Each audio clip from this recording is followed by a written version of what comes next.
Welcome everybody to a look at a new 4K release from Arrow Video, and it is 1966's The Incubus. So this is directed by Leslie Stevens, who I've not seen anything else from before. Seems to have been a director more well known for their TV work, as they worked with ABC on a couple of shows. So this is a folk horror film, clocking in at 74 minutes long. Stars William Shatner. This was in fact released only a little over a month after the first season of Star Trek started. So technically filmed before then. But even before this film, he was in films as well that were quite notable. In fact, he had a supporting role in the excellent film Judgment at Nuremberg. But then he also had a leading role in the film The Intruder, which is also really rather great. So, wounded in battle, soldier Mark ventures to the remote village of Nomentum to find a well where the waters are said to be blessed with healing powers. Little does he suspect that the inhabitants of Nomentum are demonic seductresses who entice interlopers and lead them to damnation. And one such succubus, Kia, or Kaya, I'm not sure if it's Kaya or Kia, has her sights on Mark. As an eclipse shrouds the sun and darkness falls over the village, Mark and Kaya's relationship becomes more passionate. However, will his soul survive? So, yeah, these succubuses are more successful when it comes to getting the souls of people when they are bad. The whole conflict with this one is the fact that Mark is actually a good soul. He's kind, he cares, he's got a sister that he loves dearly that is in the village as well. So yeah, that's where the main conflict with this film comes from.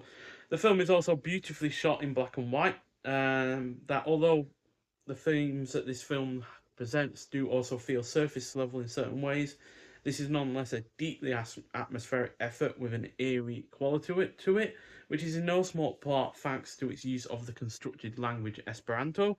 So this is actually only the second film to use that constructed language. Um, and personally, I feel like it sounds a little bit similar to a mix of other languages. I hear some because obviously I watch a lot of foreign language films. It feels like a mix of like Italian, Spanish, maybe a tad bit of French, and even there are some English words in there as well. So a good mix of languages there. But because it is a mix of those languages, it does feel otherworldly. So that really rather helps in that eerie quality. The cast is also good. It is well paced. Despite a small production budget of only $125,000, it uses it in all of the right places, such as on location shooting. There's no set shots here, I don't think.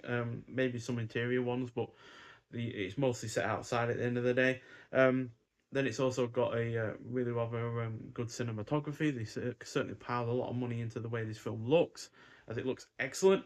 And then there's also a certain scene with a I'm not sure if it's a succubus or an incubus, but it's shot in such a way with the lighting, the shadows, the fog, that you don't really see much of it, which is probably a blessing because obviously you don't have a great deal of budget to play with it with this film.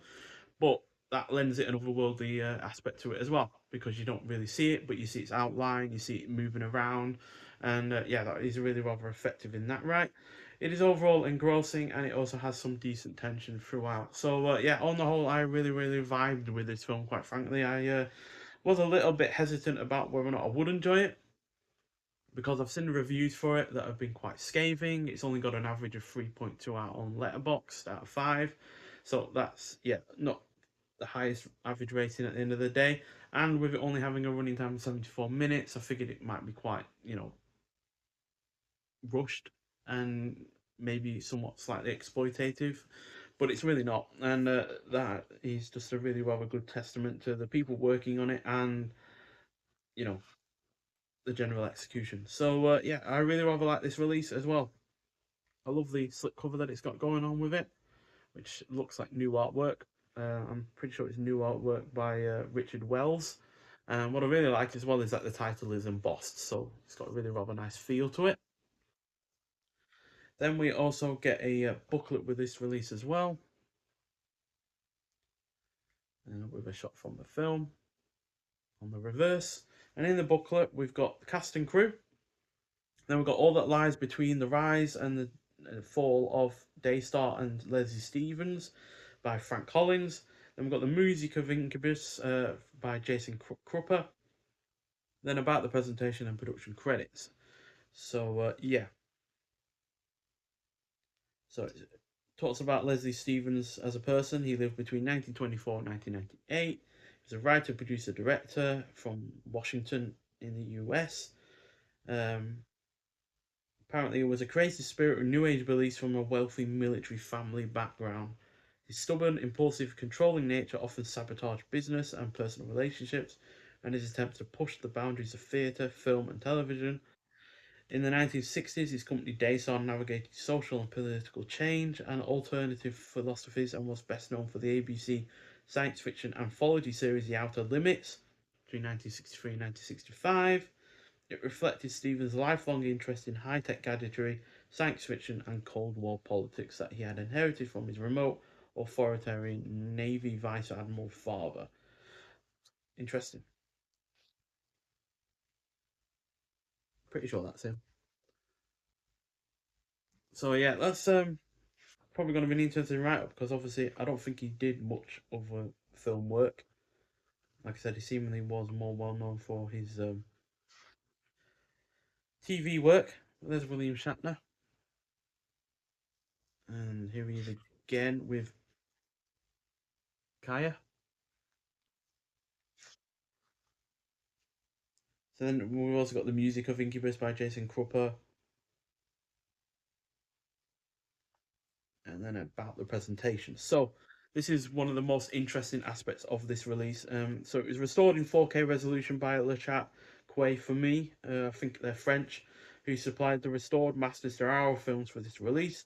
It is presented in 185 to 1 and 137 to 1 aspect ratios, the former in full width, full 4K with HDR10 and Dolby Vision, and the latter in SDR 1080p. The original camera negative and other preprint materials for the film are missing, presumed lost, believed to have mistakenly been destroyed by the facility housing them.